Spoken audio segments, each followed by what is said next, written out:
Native American lore is filled with stories of the Sasquatch, and today, reported sightings come in by the thousands every year. We're going to go out and talk to some folks who may have had a Bigfoot encounter and listen to their stories. Tonight, we're hunting for the truth. We're going out hunting with Bubba True. Keep a trail, let's go start to. Start circling the field, there's a UFO. There's a ghost man sneaking across the road. Wolfman howling out the moon. Now we're hunting with Bubba True. It's rumored that there are at least 12 different kinds of Bigfoots just in the United States alone. Now you got them ones over in Florida, the skunk ape, and you got these big son of a guns over yonder in Washington State, and right here next to us, you've got the Honey Island swamp monster. There's just little differences between them. All right, folks, we were just headed to Boggy Creek, and I got a phone call from some friends of mine. And they told me about this fella they'd met named JJ, who apparently has a really fascinating story about Bigfoot. So we're gonna head on over to his place and see what he has to say. JJ, can you tell us a little bit about your encounter with Bigfoot? It was like 1988, about a bunch of years after I got out of high school. Me and my friends was up in the woods, out by a place called Honey Island. And some folks might want to twist this and say it's a Honey Island swamp monster. I don't believe in that. I just think that Bigfoot comes down this way during the winter months of vacation, because you know it's got to be cold up there in Oregon. And I know he's got him a big old fur coat, but how cold can he take it? So let's head on down to the Honey Island swamp. This thing we could hear out in the woods, moaning and groaning. I thought it was Bobby at first, because he went off in that direction after he was doing some drinking, and I found out he was behind us in the beer can pile. So he was hanging out in the beer can pile? He was hanging out in the beer can pile because we done run out of beer, and he knew that he was going to be able to get at least one more sip out of each one of them cans. He was thinking, it's dangerous. Anywho, we're sitting there, and Bobby's making a bunch of noise. He's doing moaning and groaning over here, and I stepped out to get rid of my beer that I'd done took in, and I kept hearing this noise. Well, I went to holler. I said, who up out there in them woods? Next thing you know, there's a fish and a stick flying at me. Fish sticks were flying at you? Oh man, it was a fish and a stick. Was it a fish on a stick? One of them looked like somebody jabbed it and slung it, probably to get better propulsion out of it. Because you know, propulsion, yeah, what propulsion out of it. Them things that they throw at you. I can't remember what they're called. Anyhow, I was sitting there and kind of got irritated because we was gonna go fishing. That next morning, then these things were coming from the general area, and we was kind of getting mad because all the worms and the cricket that we got was gonna go to waste. Because if they drug all the fish out of the water, what are we gonna catch? That just doesn't make any sense. And now, I started thinking, who's throwing these things at us and why?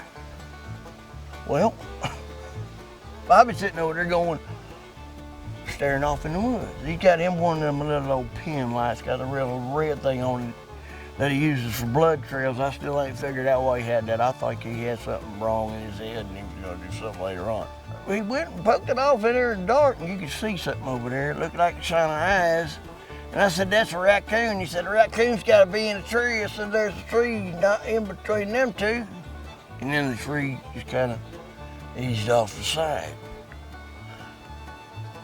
Trees don't move unless the wind's blowing on them, of course, but this one stepped off. Bobby, I said. Bobby said, what? Did you see that? He said, I ain't seen nothing, we gotta go. He got scared. Bobby's a pretty brave fellow when he's up behind you with a knife, but well, he was leaving.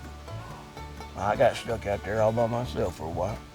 I stoked up the fire some more and waited. Every once in a while, here comes another darn stick. Some scary stuff, I'm telling you. I wanted to catch them fish. Somebody done threw a whole pile of them. We had a pile of them sitting down there by our feet. Because, of course, I wasn't going to waste them. I was dragging them up as they was flying at us. And we was going to have us a good dinner, but I figured it had to be Bigfoot because them fish was bigger than my hand, and they were brim. It looked like something had taken them and squished them, made them longer.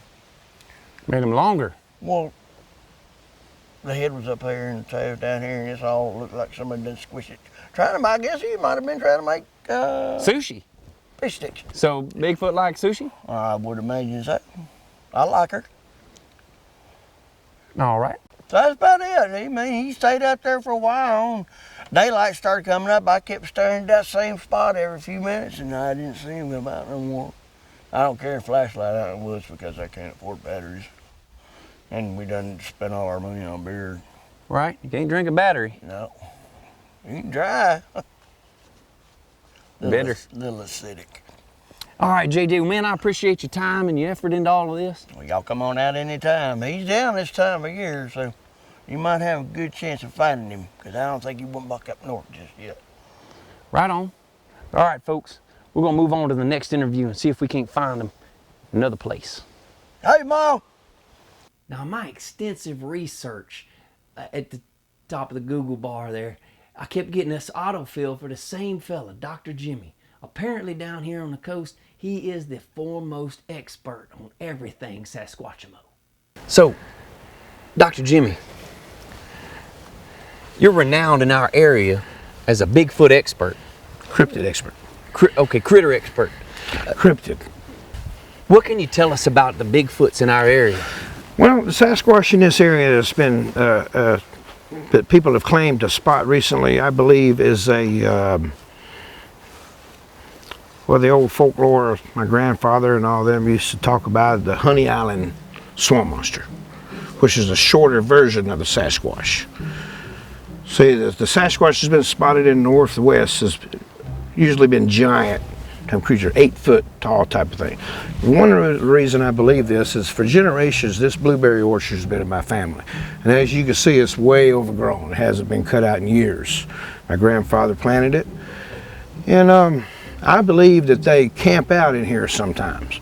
And the reason I believe that is there's a bed in here. Well, some people can say, well, deer will bed down in them and make a bed. And it looks just like a deer bed, except there are fish bones and stuff felt. And whenever I find that they've camped out 2 or 3 days, I'll find fish bones. The river's not too far from here. They go back and forth. It's common sense. They have a diet of fish, but they like to supplement it with blueberries in season. They get extra sugar, nutrients. I guess you could say the Honey Island swamp monster, Sasquatch or whatever, has a sweet tooth. That sounds nice, but are you sure it's not the fish? I mean, do fish like blueberries? We're pretty far a piece from the water. Oh, all right. So water doesn't get that high to get over here, huh? No. Oh, all right. As a matter of fact, I don't believe this has ever flooded here. We're in high ground. Well, I know there's some kind of fish that kind of walk along like a snakehead fish and such. Just wonder if it might be one of them. Maybe in Australia, but not in the southeast United States, especially not in Mississippi. I think I might know more than Dr. Jimmy about the Sasquatch. So there's a lot of like forestry and development and such going on, clear cutting and all this, and a lot of times they'll put in some pine trees to fill that back in.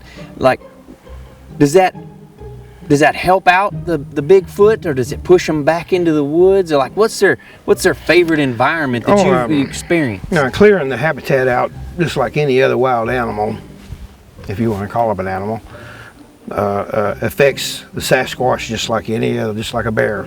There's going to be less of them. That's like what I said before. I believe the reason the Native Americans drew many of them is because there were more of them back then. And what makes them so recluse is they are animal, but human-like also. So that makes them smart enough to know what's going to happen to them. Because, I mean, like you mentioned aliens earlier. I believe if there are aliens exist, I believe they fly by the earth and lock their doors. Right. Sasquatch are smart. Now, in my research, I found that some people believe Bigfoot has psychic powers. They even say that they just like with aliens, that they was encounter a Bigfoot and lose large stretches of time.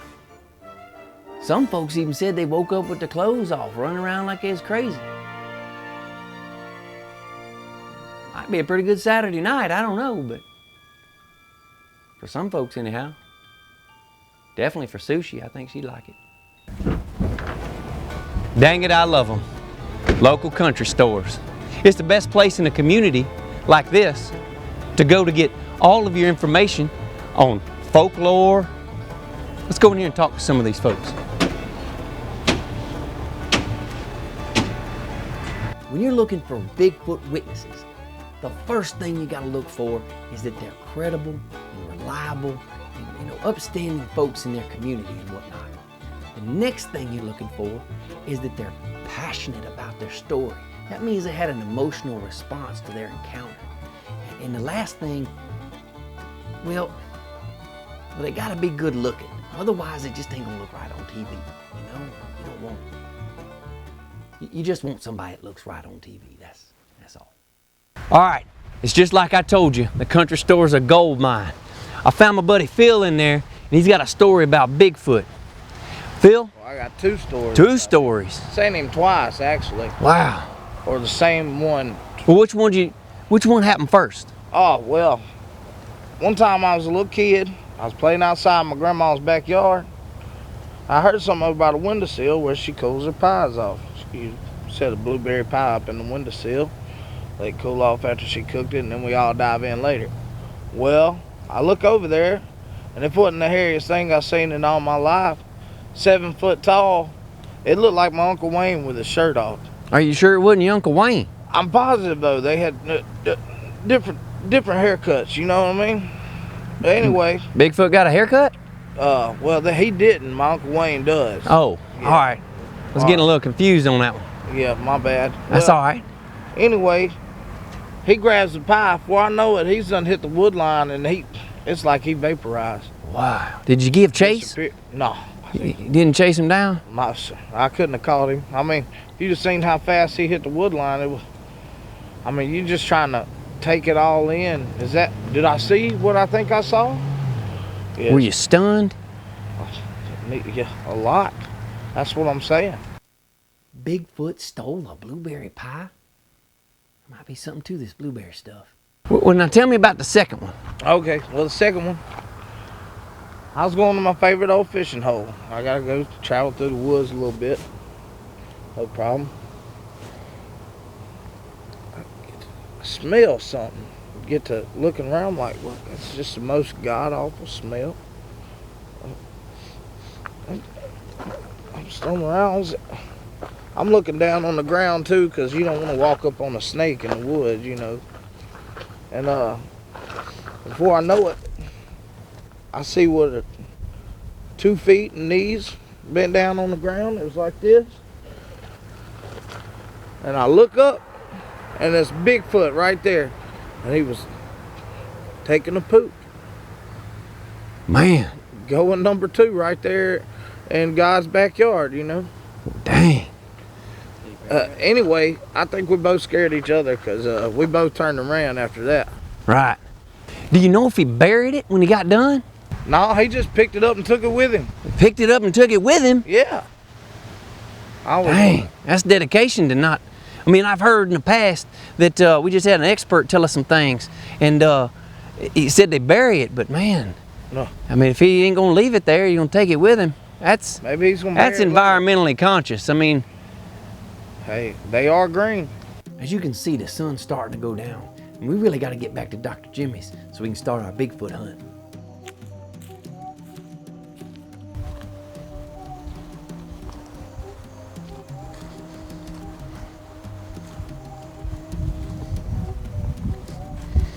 all right, folks, so we're here on Dr. Jimmy's property, right? We've been following down this game trail.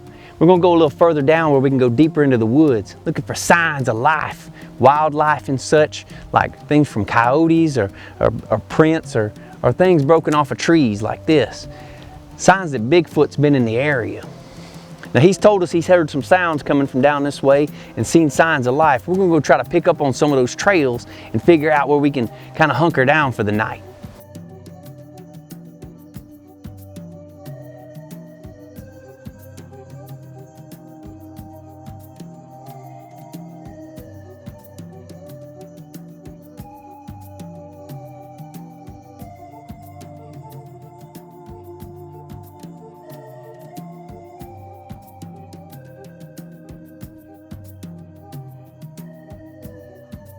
All right, y'all. Bigfoot has been a part of my family's culture for years. Like, I remember stories. See, my papa used to be a hunter all the time out there hunting. Every season you can imagine, he was hunting. It's crazy, because every time he would be out there hunting, he'd come back with some story about a shadow or a furry thing. The camp they used to hunt at, they just had them everywhere. I don't know, he never actually said it was Bigfoot, but he knows what a bear looks like, you know? He made it sound so easy to find them, and you see all these other shows out there just looking for Bigfoot, and they get so close to finding them every time, but I mean, these shows, they make it look so easy, you know? It's so hard to find him. We hadn't seen a single hair all night. I mean, I've been looking for footprints. You ever tried to find footprints in the dark? Didn't find any. I've been listening. If we was looking for crickets, we'd be rich right now. Frogs. We just don't got no Bigfoot right now. Well, we were out there all night long, and we got some footage of Bigfoot. But the FCC won't let us show it. They say it's some naked dude running around. We tell them it's Bigfoot. Look at all the hair. They're like, it's just a hairy dude. It's Bigfoot, hairy dude, Bigfoot. We can't show you Bigfoot because they say it's naked. It's not my FCC. We need to make America FCC free again. We'll see y'all next week. Good night.